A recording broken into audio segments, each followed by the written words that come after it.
Like tank, homelessness is an issue in many Wabash Valley counties. Now experts and local officials are looking at possible solutions in their areas. A recent study from Indiana University looked at homelessness in Greene County.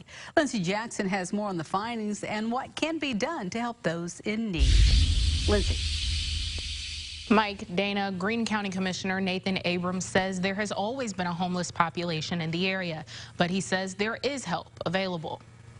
Greene County Commissioner Nathan Abrams has lived in the county for more than 3 decades, and he says homelessness has been a consistent issue since he's been there. I think it's a terrible thing if anybody is homeless, but the vast majority of people in Greene County that are homeless, they want to be homeless.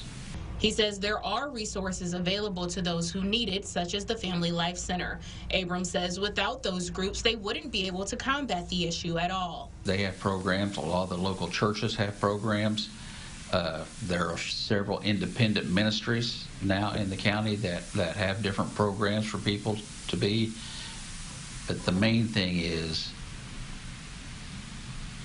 people have to reach out and ask for the help.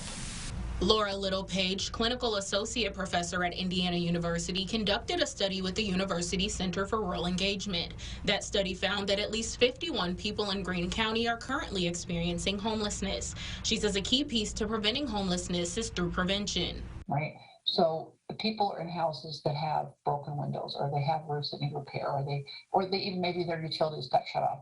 You can work with those people to prevent them from becoming homeless, and that would, and it's much better for the families, right, as well as for the community. You don't have to put them into a shelter. Abrams and Littlepage both agreed that building a government-funded shelter may not be feasible in such a rural area like Greene County, but they say it'll take everyone to help get people into stable housing.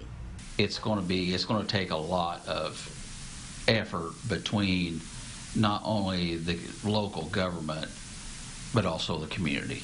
Yeah. And I don't know how much community support there is for that. It's complicated, right? It's not easy, but the goal should be to try to keep people in their community for a lot of reasons. So just that we don't have to necessarily create a shelter, but do something to help people stay in their own community.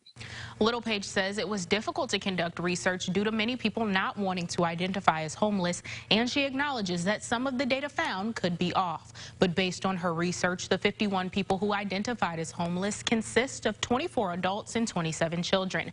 This means they could be living in buildings with tarps for roofs, missing floors, and no utilities, as well in tents, cars, and campers. And over the summer, a community survey